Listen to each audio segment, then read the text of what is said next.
राज्यातले मुख्यमंत्री होते आणि त्या ठिकाणी घोषणा केली, बटेंगे काय कटेंगे तो बटेंगे ना,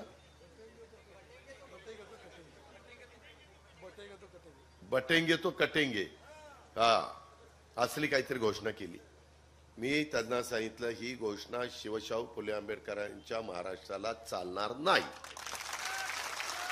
त्यामध्ये आम्ही सगळे युगपुरुष छत्रपती शिवाजी महाराज यांच्या विचारांनी पुढे चाललो। रयतेचं हिंदवी स्वराज्याचं स्थापना केली, त्यावेळेस रयतेचं राज्य केलं, रयतमध्ये सगळे आले सगळे, आणि ह्या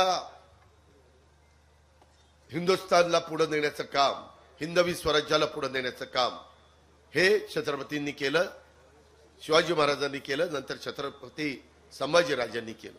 हा इतिहास कोणी नाकारू शकत नाही। त्याच्यामुळं माझ्या अल्पसंख्याकांना मला सांगायचं, घाबरू नका।